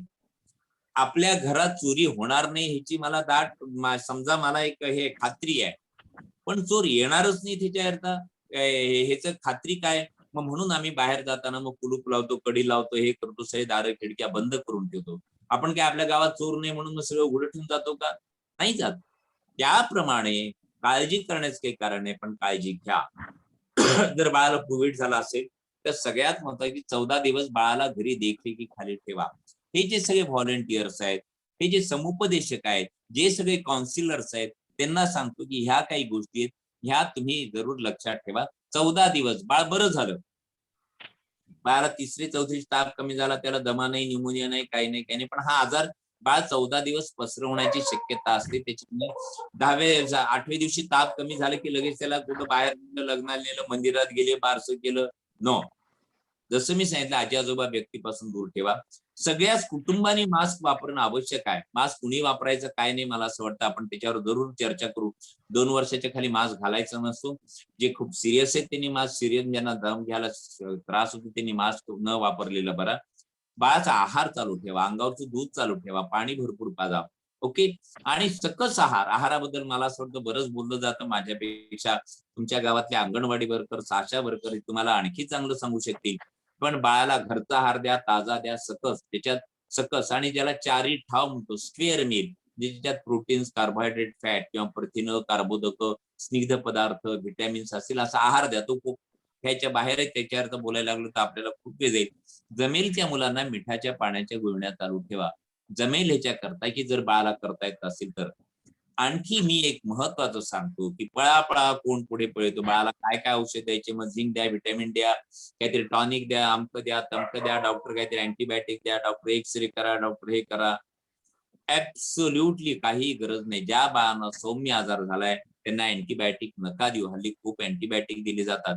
पण ऑफकोर्स आणखी एक गोष्ट लक्षात ठेवा की सध्या आता पावसाळ्याचा सीझन होणार आहे, आणखी काही इन्फेक्शन होण्याची शक्यता आहे. दुसरं काही संसर्गजन्य आजार झाला असेल तर त्याच्यावर अँटीबायोटिक देणं जरुरी असेल तर जरूर द्या. पण बाळाला अँटीबायोटिक देण्याची गरज नाही. खूप चाचण्या करण्याची गरज नाही. सगळ्या चाचणी, रक्तदाबाचं अमकं करा, मग त्यांनी ते अमके डी डायमर टेस्ट केली, ते टेस्ट करून घेऊ. डॉक्टर सिटी स्कॅन लगेच करून घ्या ना, एक्सरे करून घ्या ना. परस्पर जातात, एक्सरे करणार, हे करणार. सौम्य प्रकारच्या आजाराला खूपशा चाचण्या करण्याची गरज नाही. जेव्हा बाळ मॉडरेटली गंभीर होईल किंवा हे होईल, थोडस जास्त गंभीर होईल, तेव्हा मात्र आपल्याला चाचण्या करायला पाहिजेत. आणि त्या चाचण्या काय करायच्या ते डॉक्टरांनी ठरवू द्या. औषधं खूपसे नका देऊ. मी तुम्हाला सांगतो की औषध दिल्याने उपाय होण्यापेक्षा अपाय होतो. स्टिरॉइड्स आता सगळ्यांना बरेच औषधं, डायव्हरमॅक्टिन द्यायचं का, हे द्यायचं का. आताच मॅडमनी पण सांगितलं की हे जे सगळे ऍडव्हान्स्ड मेडिसिन आहेत, हे ऍडव्हान्स मेडिसिन कुठलीही देण्याची गरज नाही. अशा वेळेस बाळाला फक्त पॅरास्टमॉल, ताप कमी होण्याचं औषध, प्रत्येक किलो मागे 15 मिलीग्राम. बाळाचं वजन जर समजा 10 किलो आहे तर साधारण 150 मिलीग्राम येईल. बाळाचं वजन 5 किलो आहे तर 75 मिलीग्राम येईल. ते बघा की 5 ml मध्ये किती मिलीग्राम आहे. आणि फक्त तेवढंच पॅरास्टमॉल एक औषध टेम्परेचर रेकॉर्ड ठेवून 4 ते 6 तासाच्या अंतराने द्यायचं. पण हे लक्ष देताना सगळ्यात महत्वाचं असं की एक मुद्दा लक्षात ठेवा, हा आजार सौम्य आहे पण तो मॉडरेट तर होणार नाही. आपलं मेन एम काय, कोविड आजार बाळांना होऊ नये, आपण त्याची चर्चा केली. दुसरं, समजा झालाच कोविड आणि तो सौम्य आहे तर तो सौम्यच राहावा, तो तिथंच बरा व्हावा. मॉडरेट होऊ नये याच्यात आपण काळजी घेणार आहोत. पण दुसरी गोष्ट लक्षात ठेवायची, मॉडरेट झाला का नाही हे आपल्याला ओळखता यायला पाहिजे. आणि त्याप्रमाणे लक्ष द्या. जसं चार्ट आहे, ह्या सगळ्या चार्ट अंगणवाडी सेविकांना दिलेला आहे, खेड्यापाड्यात दिलेला आहे, तुमच्या सिव्हिल हॉस्पिटलमध्ये मिळेल, रुरल हॉस्पिटलमध्ये मिळेल. आणि ते चार्ट प्रमाणे त्याचा श्वासाचा दर किती, त्याचे नाडीचा दर किती, त्याचं ऑक्सिजन कॉन्सन्ट्रेशन किती, ह्या सगळ्या गोष्टी आपण त्याचं रेकॉर्ड ठेवायचं आहे. आणि रेकॉर्ड ठेवल्यानंतर जर ह्यात काही वावगाडलं तर पुढे जायचंय. ओके, हे लक्ष द्यायचं. धोक्याच्या इशाऱ्याकडे जसं मी सांगितलं, ताप, नाडी, ऑक्सिजन, श्वासाची गती, लघवीचे प्रमाण, याचा चार्ट. आणि दररोज फिवर क्लिनिकला रिपोर्ट करा. वेगवेगळे टायर्स, 3 टायर सिस्टीम आपण केलेली आहे की सौम्य आजाराचे बाळ आपल्याला घरी ट्रीट करायचे, पुढच्या आजाराची कोविड सेंटरमध्ये ट्रीट करायचे, आणि जे गंभीर झालेले आहेत ते आपल्याला NICU, इंटेन्सिव्ह केअर युनिट किंवा हाय डिपेंडन्सी युनिट, ह्या ठिकाणी PIC ह्या ठिकाणी करायचे. फक्त आपलं एकच काम आहे की तो मॉडरेट तर होणार नाही याची काळजी घ्यायची.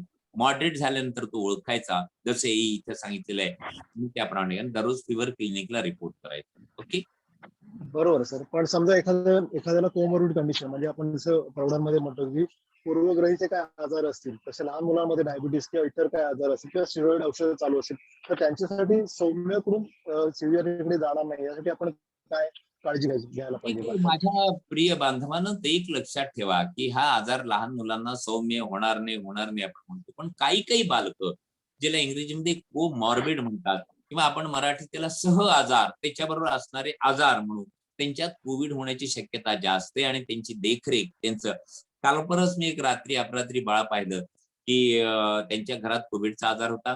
बाळाची आज मी अँटीजन टेस्ट करायला सांगितली होती, त्याच्याबरोबर जर ती निगेटिव्ह आली तर आरटीपीसीआर करायला सांगितली होती. पण नंतर माझ्या लक्षात आलं की त्या बाळाला एक कंजेनिटल हार्ट डिसीज आहे, त्याला हृदयाचा आजार आहे. आणि मग त्या बाळाला मी सांगितलं की तुम्हाला कुठल्या तरी कोविड सेंटरमध्ये प्रायमरी जिथे ट्रीटमेंट मिळेल तिथे ऍडमिट व्हायला पाहिजे. मग आजार म्हणजे कुठले, कोमॉर्बिड कंडिशन म्हणजे कुठल्याही एक जन्मता काही व्यंग आहे बाळाला, तर जन्मता हृदयाचा आजार आहे, बाळाला समजा दम्याचा आजार आहे, बाळाला एक मोठा आजार आहे आणि त्याच्याकरता स्टिरॉइड औषधं चालू असतील, बाळाची प्रतिकार शक्ती कमी असेल, हे जे काही आजार आहेत, बाळाला डायबिटीस, बरेच लोक डायबिटीस बाळाला कसा असू शकतो, येस येस, प्रमाण खूप कमी असेल तरी बाळाला डायबिटीस हा आजार येऊ शकतो, बाळाला ब्लड प्रेशर हा आजार येऊ शकतो झालेला असतो. पण तुमच्या बाळाला जर आधीचा काही आजार असेल आणि त्याच्याबरोबर सर्दी पडसं, खोकला, ताप, दम लागणे वगैरे वगैरे हे जर दिसत असेल तर त्याची प्रायोरिटीने पहिल्यांदी रॅपिड अँटीजन टेस्ट करून घ्यायचं, कारण त्याचा रिपोर्ट लगेच मिळेल. आणि ती निगेटिव्ह आली तरी देखील आरटीपीसीआर करा, ती पॉझिटिव्ह आली तर मला असं वाटतं की खूप काळजीचं कारण नाही. मला असं doctor Shinde, I hope you understood, तुम्हाला हे कळालं असेल की कोमॉर्बिड कंडिशन म्हणजे काय हो आणि ही कंडिशन मध्ये तुम्ही जास्त सजग राहायला सर. पाहिजे. बरोबर आहे सर. सर हे आपण म्हणतो, तुम्ही सांगितलं की पॅरासिटामॉल फक्त द्यायला पाहिजे, पण काही घरगुती उपाय याच्यात करता येऊ शकतात का? बरेचसे काढे किंवा वाफ घेणं किंवा मग गरम पाणी पिणं, हे उपाय कितपत योग्य आहेत किंवा याबद्दल तुम्ही काय सांगाल? एक सांगतो डॉक्टर शिंदे आणि माझ्या बांधवांना की कोविड आजार म्हणलं की प्रत्येकाचं पळापळा कोण पुढे पळतो, आपण निश्चितपणे त्याचा विचार करूया. पण कोविड आजार म्हणलं की हे औषध द्या, ते द्या, मग आयव्हरमॅक्टिन कुठे मिळेल का, हे मिळेल का, झिंक मिळेल का, व्हिटॅमिन डी द्या, अँटीबायोटिक्स द्या. नो, कृपया आपल्या बाळाला स्टिरॉइड आहे, तामुक आहे, तमुक आहे, आपण बघतो कुठल्या तरी शेजारच्या पेशंटला, आम्ही तर बालरोग तज्ञ आहोत, की डॉक्टर ते त्याला उलटी जुलाब झाली होती, मग ते शेजारच्या बाळाला औषध दिलं होतं, तेच आम्ही त्याला दिलं ना, आता बरं आहे. नो, उलटी जुलाबाच्या आजारात महत्वाचं जसं मीठ साखर पाणी, औषधं महत्वाचे नाहीयेत, पण मीठ साखर पाणी. आणि जसं आय एम सो हॅपी की आता मॅडम निधी चौधरींनी पण सांगितलं, आपल्या कलेक्टर मॅडमनी, की त्यांना पण ह्याच्याबद्दल ही खूपशी माहिती आहे, उलटी जुलाबद्दल माहिती आहे, डिहायड्रेशन म्हणजे काय माहिती. काल परवा राजस्थानची एक बातमी आली, डिहायड्रेशन होऊन एक 5 वर्षाची मुलगी वारली तिथे. पण कुठेही बाय डिहायड्रेशन विनाकारण आपण घरी नाही ते औषध देत बसो, जे द्यायला पाहिजे ते देत नाहीत. कोविड सौम्य आजार, मी तुम्हाला सांगतो की जर कोमॉर्बिड कंडिशन असेल, त्याचे काय औषध चालू असतील ते चालू ठेवा, ते बंद करू नका. एक. आणि नंबर 2, कोविड करता कुठलेही औषध नाही. रेमडेसिवीर जसं सांगितलं की ते पिडियाट्रिक एज ग्रुपमध्ये तुम्ही म्हणण्यापेक्षा सौम्य आजाराकरता घरी तालुका मेडिकल ऑफिसरनी हे औषधं, रेमडेसिवीर या औषधाचं उच्चार पण करायचा नाही, स्टिरॉइड वापरायचे नाहीत. तिने बाळ कदाचित जास्त, कधी स्टिरॉइड वापरायचे, केव्हा वापरायचे, किती डोस मध्ये द्यायचे, हे फक्त तुम्हाला बालरोग तज्ञ आणि ते देखील तुम्ही ऍडमिट झाल्यानंतर सांगतील. त्याच्यामुळे माझ्या बांधवांनो ते एक ठेवा. नंबर 1, कोमॉर्बिड कंडिशन जर असेल तर मला असं वाटतं की त्याची औषधं चालू ठेवा. बाकीचे खूपशा फापट पसाऱ्यात पडू नका. झिंक खूप दिल्यामुळे काय साईड इफेक्ट होत हे आम्हाला माहिती आहे. व्हिटॅमिन डी वर्षानुवर्ष चालू आहेत, त्याचे साईड इफेक्ट होतात. हायपर व्हिटॅमिनोसिस, व्हिटॅमिन ए जास्त दिल्यामुळे त्याचे साईड इफेक्ट होत आहेत. साईड इफेक्ट हे प्रत्येक पॅथीत आहेत. ते आयुर्वेदामध्ये, ते होमिओपॅथीमध्ये, ते ॲलोपॅथीमध्ये, ते सगळ्या ठिकाणी साईड इफेक्ट आहेत. जर तुम्ही योग्य त्या प्रमाणात योग्य त्यावेळेस औषध दिलं नाही तर. त्याच्याने ते आयुर्वेदिक आहे, त्यांनी काही हे होणार नाही, अपाय होणार नाही असं समजू नका. उलट तुम्ही ह्या ह्याच्यात राहाल की आपण कोविडचं औषध सुरू केलं आणि बाळाला कोविड होणार नाही. योग्य त्या सल्ल्याने योग्य तेच औषध घ्या. आणि जर महत्वाचं काय असेल तर सेफ डिस्टन्स, मास्क आणि सॅनिटायझेशन, या 3 गोष्टी ज्या आहेत त्या सगळ्यात महत्वाच्या आहेत. आणि घरची स्वच्छता, सेफ डिस्टन्स वगैरे, मास्क बद्दल मला असं वाटतं आपण निश्चितपणे एक 2-3 शब्द जरूर बोलूयात. मास्क कोणी वापरावं कोणी वापरू नये मी तुम्हाला सांगितले, पण मास्क हे अत्यंत महत्वाचं आहे. सेफ डिस्टन्स तर कुठे लग्नाला जाणे, इकडे जाणे, आता कोविड गेलेलं आहे, आता आपण यात्रा करूयात, आता ते बारशाला जाऊन, नाही ते लग्न काय होतंय. मी तर अशी काही लोक ऐकली की जर समजा 50 पेक्षा जास्त लोक झाले तर 50,000 फाईन होतो. डॉक्टरांनी ते 50,000 रुपये बाजूला काढून ठेवले. हे फाईन, ही शिक्षा, हे कोणा करताय? हे तुमच्या सेफ्टी करताय. तुमच्याकडे पैसे आहेत म्हणून नाही. काही सेफ डिस्टन्स पाळा. आपल्या बाळांना कोणाला बाहेर विनाकारण नका काढू. जर बाहेर जायचं असेल तर फक्त एकच व्यक्ती बाहेर जा भाजी घ्यायला, मग आल्यानंतर तिने काय काळजी घ्यायची काय नाही सांगता येईल. मास्क 3 लोकांनी मास्क वापरायचं नाही. वय जर 2 वर्षाच्या खाली असेल तर हेच कारण असं की जर मास्क ते बाळ गुदमरलं तर तो मास्क कसा काढायचा त्याला माहिती नसतं. 2 वर्षाच्या खाली मास्क घालू नका. त्याच्यानंतर बाकीची काळजी पण जास्त घ्या. नंबर 2, ज्याला ऑलरेडी दम लागलेला आहे, खूप सिरियस आहे, मास्क घातलं तर आणखी गुदमरण्याची शक्यता आहे. ओके. आणि नंबर 3, समजा काही मतिमंद बालक आहे किंवा ज्यांना मास्क कसा वापरायचा नाही, मतिमंद म्हणतो मी, मास्क कसा वापरायचा नाही हे तुमचं अज्ञान म्हणून नाही, तुम्ही ते वापरायलाच पाहिजे. मास्क कुठला वापरावा? एक सर्जिकल मास्क, तो N95 पाहिजे, अमकं पाहिजे, तमकं पाहिजे. No no no. N95 mask प्रत्येकाला मिळणं अवघड आहे. मास्क सध्या असं म्हणतात की तुम्ही डबल मास्क घाला. डबल मास्क घाला म्हणजे एकावर एक 2 घाला, कारण की एकाने तेवढं प्रोटेक्शन होणार नाही. नंबर 2, जर समजा तुमच्याकडे अधिक चांगला मास्क असेल, N95 असेल, तर तुम्ही खाली सर्जिकल मास्क घाला. सर्जिकल मास्क म्हणजे काय, जो एकदा घालायचा आणि घरी आल्यानंतर किंवा काम झाल्यानंतर फेकून द्यायचा, डिस्पोज ऑफ करायचा. पण तो फेकून कसा द्यायचा ह्याची पण एक पद्धत आहे. मला वाटतं मास्कवरच आपल्याला 1 तासभर बोलता येईल.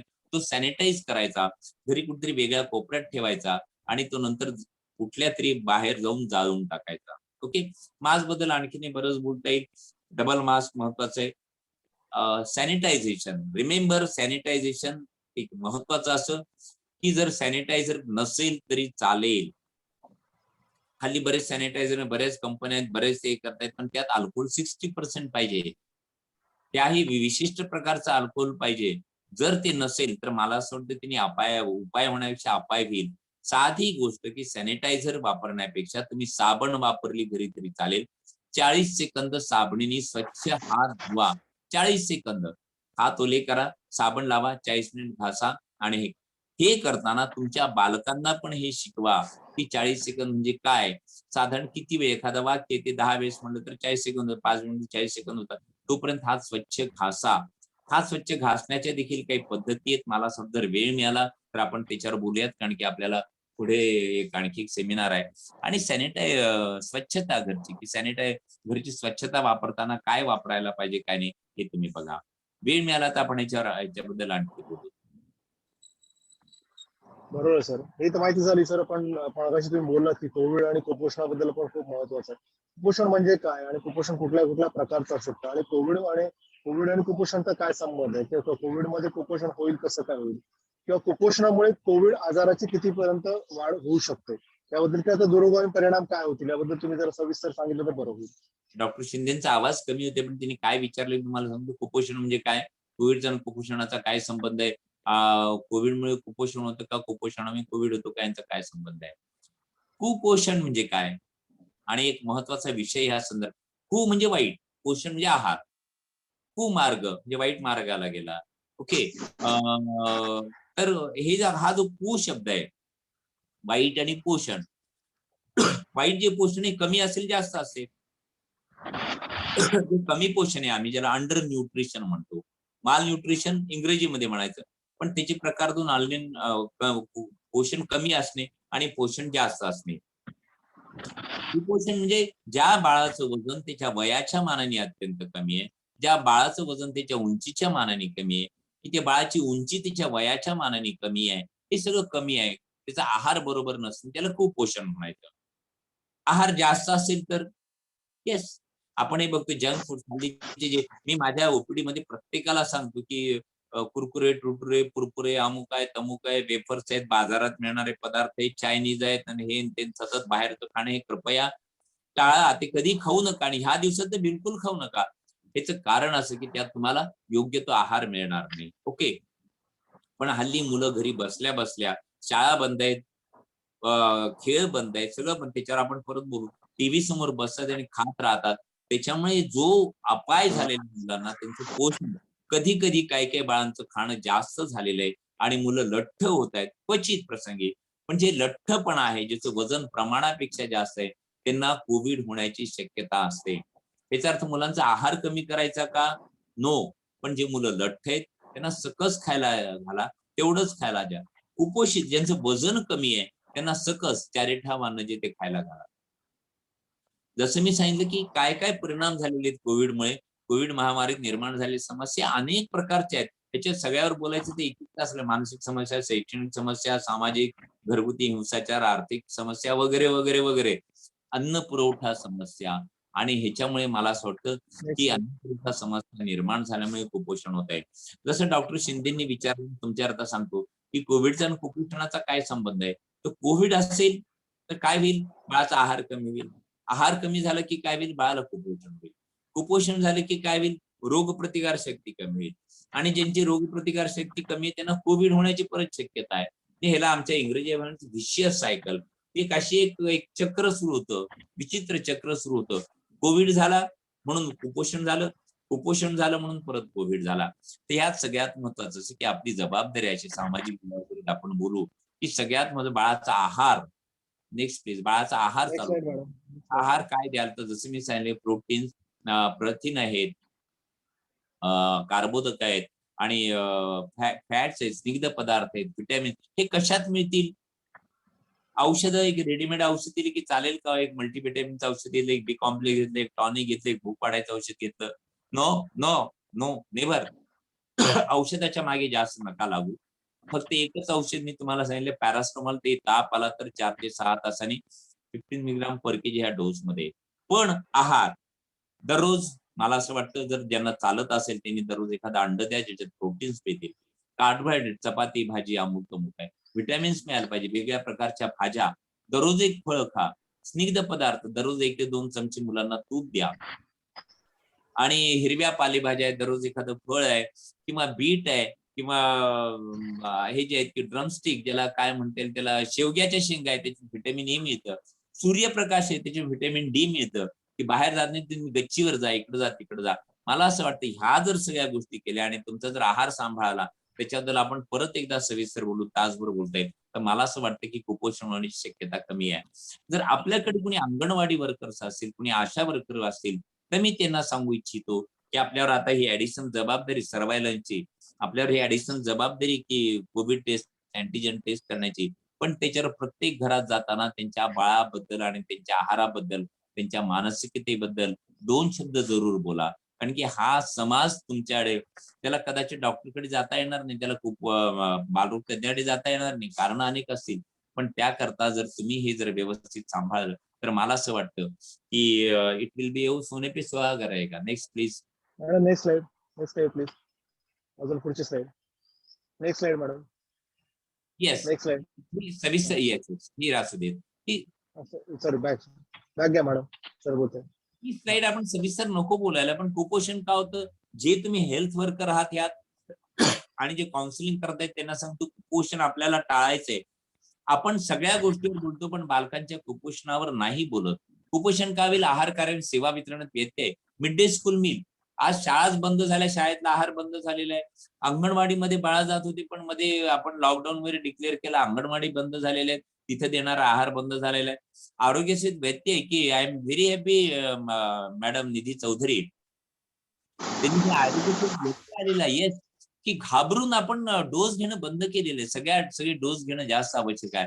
पण हल्ली कोविडनी एवढा उत्साह मांडलेला आहे की बाकीच्या आजाराकडे आणि कुपोषणाकडे थोडंसं दुर्लक्ष होण्याची शक्यता. अन्न सुरक्षा कमी, की सर्टन्टी की मला उद्या अन्न मिळणारच आहे. मी आज डॉक्टर दाभाडकर, मी 30 वर्ष प्रॅक्टिस करतोय.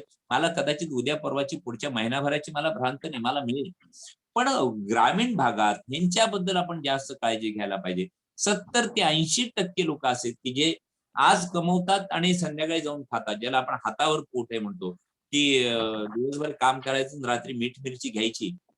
असे लोक बेरोजगारामुळे हे झालेले आहेत आणि त्याच्यामुळे त्यांच्याकडे जास्त लक्ष देणं आवश्यक आहे. आहारातील गुणवत्तेत घट, की आय एम व्हेरी हॅपी की सरकार ह्या लोकांकडे जास्त लक्ष देते, त्यांना रेशन फ्री देते किंवा जास्तीत जास्त रेशन देण्याचा हे करते.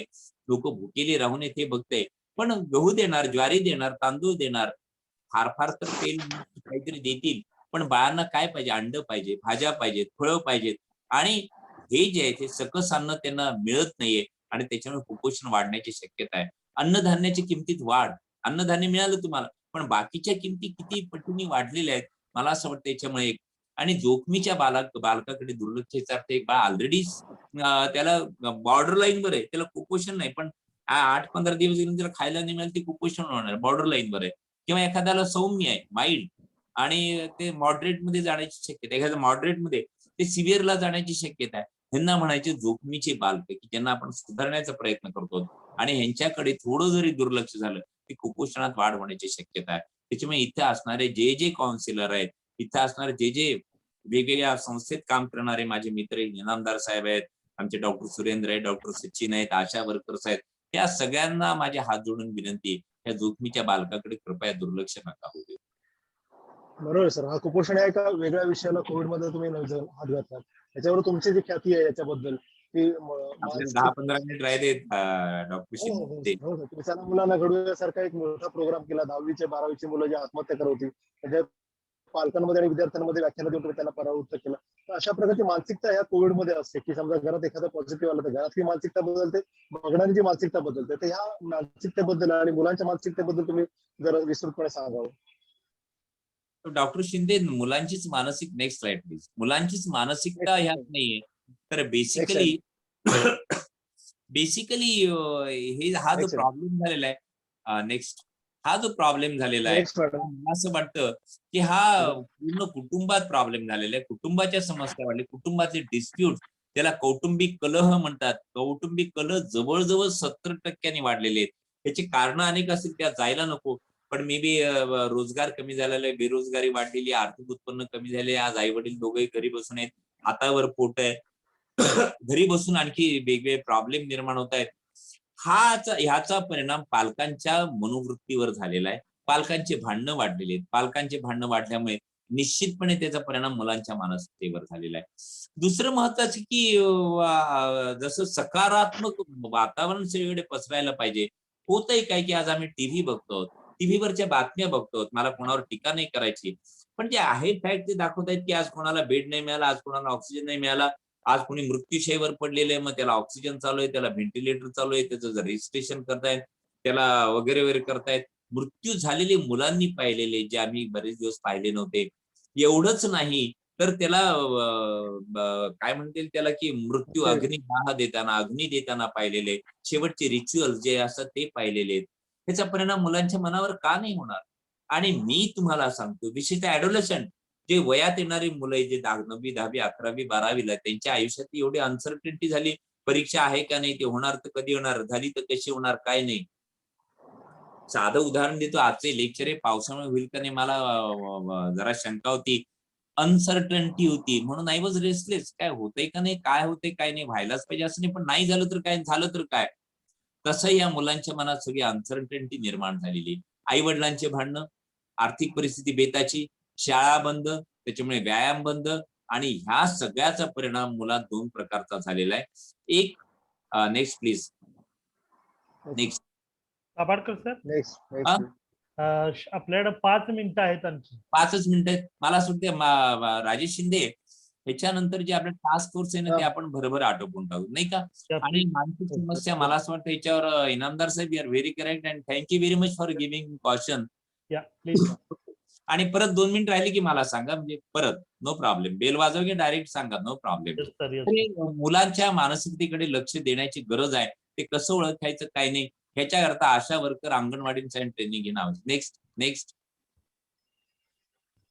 हा, एक मी सांगतो लसीकरणाच्या बाबतीत की सगळं लसीकरण, बाळाचं जे काय लसीकरण आहे, BCG अमुक आहे, तमुक आहे, पोलिओ आहे, टायफॉइडची लस आहे, व्हिटॅमिन ए, जेवढ्या काय लसी देते तेवढ्या द्या, त्या लसी टाळू नका.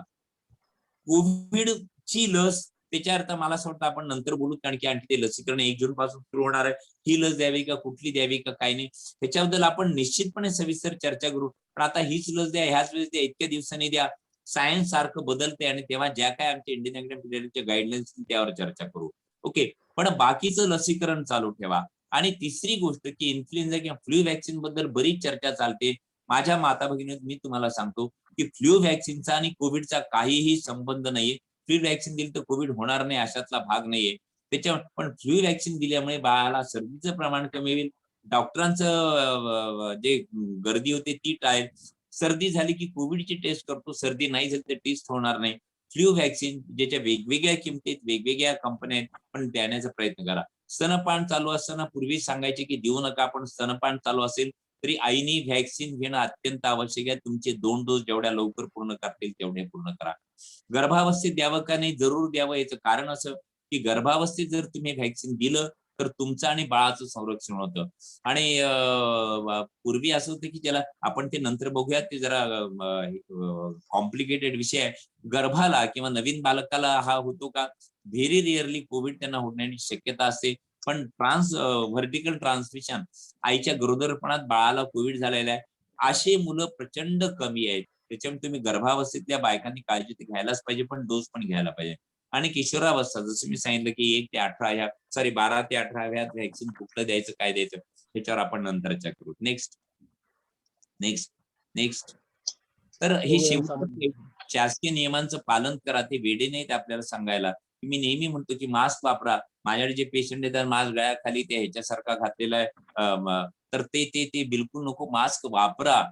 जोपर्यंत तुम्ही सुधरत नाहीत, माझे कुटुंब माझी जबाबदारी, मी माझी जबाबदारी, माझी मुलं माझी जबाबदारी, हे खरं तर खूप छान वाक्य आहे की खुदा ने भी उस कौम की हालत नहीं बदली, न हो जिसको ख्याल खुद को बदलने का. जोपर्यंत तुम्ही बदलत नाहीत तोपर्यंत मुलं बदलणार नाहीत. डॉक्टर्स, फ्रंटलाईन वर्कर्स यावर सकारात्मक मानसिकता. डॉक्टर आणि फ्रंटलाईन वर्कर्स, मे बी त्या नर्सेस असतील, मे बी आशा आहेत, अंगणवाडी आहेत, आणि खेडे गावात त्यांच्या जीवाला धोक्यात टाकून ते काम करतायत, तर त्यांच्याबद्दल सतत आदराची भावना निर्माण करा. टेस्ट करणे गरजेचे. ह्यांना तुम्ही सगळे जे समुपदेशक आहेत त्यांना मी सांगू इच्छितो की जर तुम्हाला शंका असेल तर त्यांना टेस्ट करायला पाठवा. टेस्ट केली तर ती पॉझिटिव्ह आली, मला आणखी काहीतरी होईल, मला ऍडमिट करतील, ही भीती सगळ्यांच्या मनात आहे. पण त्यांना सांगा की 90% आजार हे माइल्ड आहे, पण जर शंका असेल तर टेस्ट करा. सगळ्यांना समुपदेशन करून मी जे सांगितलंय, घाबरू नका, काळजी घ्या, हे सगळं समुपदेशन त्यांना सांगा. आणि पॉझिटिव्ह रुग्णाची काय काळजी घ्यायची मी तुम्हाला सांगितली, काळजी घ्या. Next please. Next. So thank you very much. तुम्ही खूप छान. आणि जर तुमचे काही प्रश्न असतील, वेळ असतील, तर मला असं वाटतं आपण त्याच्यावर राजेश शिंदे, मला असं वाटतं की इनामदार साहेब 2 मिनिट राहिले की मला सांगा, आणि तोपर्यंत आपण काही प्रश्न असतील तर घेऊ. ओके. सर मी काय विचारतो, देणं जास्त आवश्यक आहे.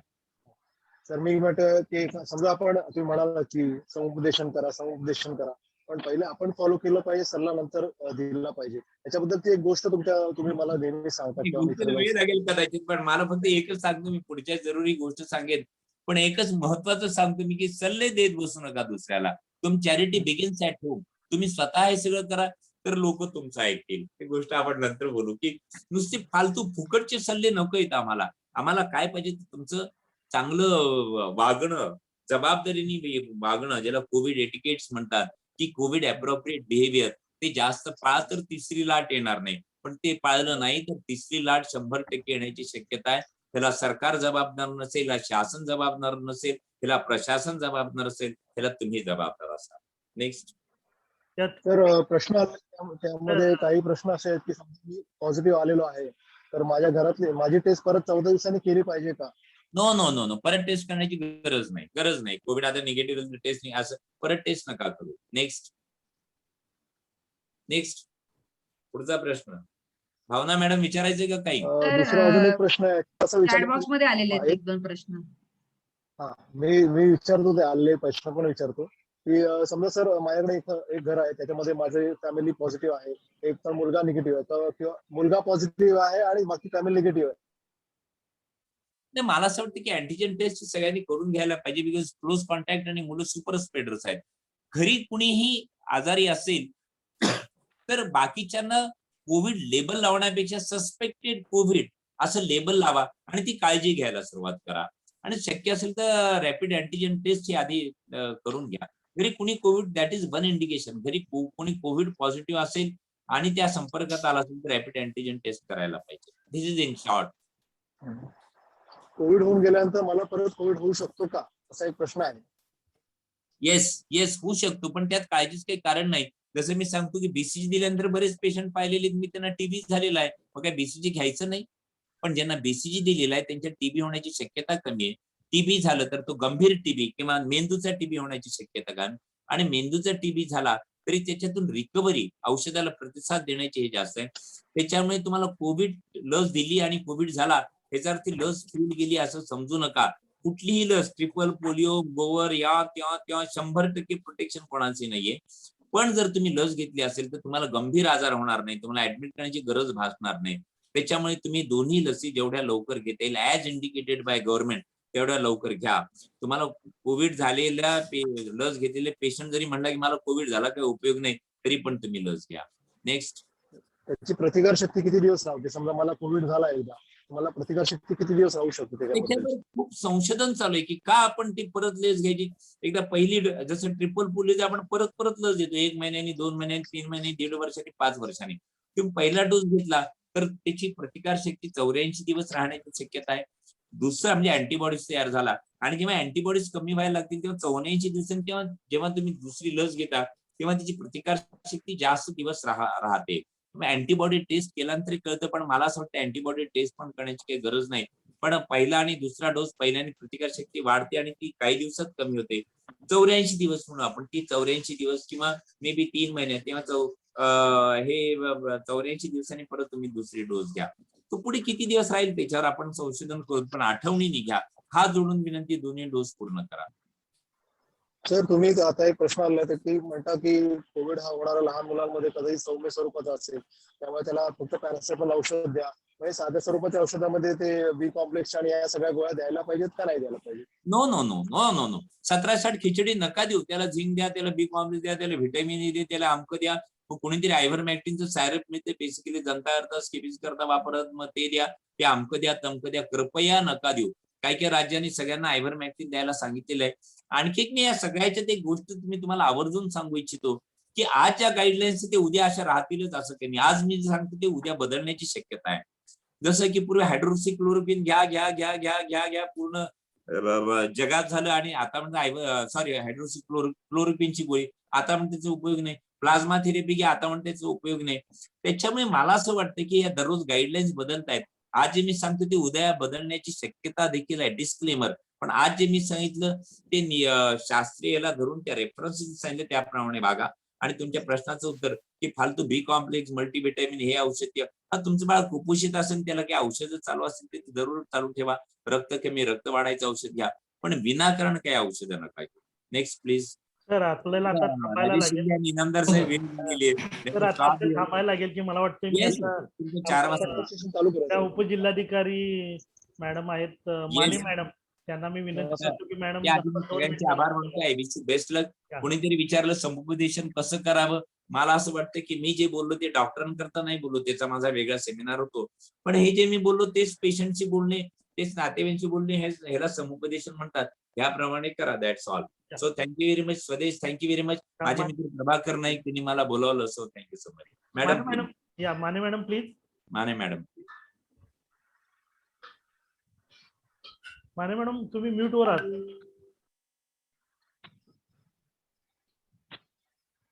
माने मॅडम आवाज येतोय? येस या बोला. माझा येतोय आवाज? Yes yes yes please. जिल्हा प्रशासनाच्या वतीने सर्वात प्रथम मी डॉक्टर दाभाडकर साहेबांचं आणि डॉक्टर राजेश शिंदे दोघांचंही धन्यवाद मानेन. त्याचबरोबर स्वदेशचंही धन्यवाद मानेन की आपण चांगली अरेंजमेंट केली आजच्या मीटिंगची. त्याचबरोबर ह्या वेबिनार मध्ये जे आपले सगळे एनजीओचे कार्यकर्ते आणि सगळे एनजीओ सामील झाल्या.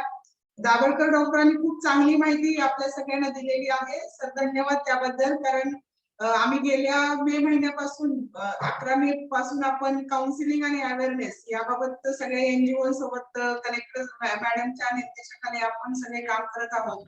नक्कीच आपण जे सेशन घेतलेलं आहे आणि जी माहिती आपण सगळ्यांना दिलेली आहे त्याचा नक्कीच आमच्या सगळ्या एनजीओना मदत होईल. आणि तिसरी लाट यायच्या अगोदरच जसं मगाशी कलेक्टर मॅडम म्हटल्या की युद्धाची तयारी तर आपण सगळी केलेली आहे. तर आमचे जे आता सगळे सैनिक जे आहेत जे की फील्डवरती काम करत आहेत तर त्यांना सगळ्यांना चांगली माहिती आपण दिलेली आहे. आपल्याला फारसा वेळ नाहीये. पुन्हा एकदा मी सगळ्यांचा आभार मानते आणि गरज पडलीच सर तर पुन्हा एकदा आम्ही आपल्याला इन्व्हाइट करू. त्यावेळेस आपल्याला डिटेल सेशन घेता येईल. जसं जसं ऍक्च्युली ज्यावेळेस आपण प्रॅक्टिकली काम सुरू करू त्यावेळेस नक्कीच आपली मदत आम्हाला लागणार आहे. आपण त्यावेळेस आम्हाला नक्कीच वेळ द्याल ही एक अपेक्षा आपल्याकडून मी व्यक्त करते छोटीशी. आणि पुन्हा एकदा आपल्या सगळ्यांचा आभार मानते. कधीही तयार आहे. Thank you. Thank you. Always ready, always ready. Over to Bhavana. Bhavana you are there. Yes thank you so much sir. आणि बरेच लोक चॅटबॉक्स मध्ये पण लिहित आहेत, पण आपल्याकडे वेळ नाहीये तर आपण ते वाचू शकत नाहीये. पण सगळ्यांना खूप उपयुक्त आणि खूप महत्वाची माहिती वाटली आहे. काही लोकांनी प्रेझेंटेशन मिळेल का हे पण विचारलेलं आहे. तर आणि अजून प्रश्न येत आहेत, पण आपल्याला काही वेळ कमी आहे सर. तर मला वाटतं मी सगळ्या टीमला विनंती करेन की आपल्याला गरज असेल तर आपण परत एक सेशन ठेवूया. जर लोकांचे प्रश्न असतील आणि त्यांना अजून काही माहिती हवी असेल तर आपण परत प्लॅन करूया आणि परत सरांचा वेळ घेऊया. सर प्रेझेंटेशन खूपच ब्युटिफुल होता. सगळे म्हणजे एकदम डिटेल्ड आणि सगळ्या पॉइंट्स कव्हर केलेल्या प्रेझेंटेशन होती. So thank you so much sir, as usual इतकी ब्युटिफुल माहिती द्यायला. थँक्यू मॅम आम्हाला जॉईन करायला आणि फॉर युअर वर्ड्स.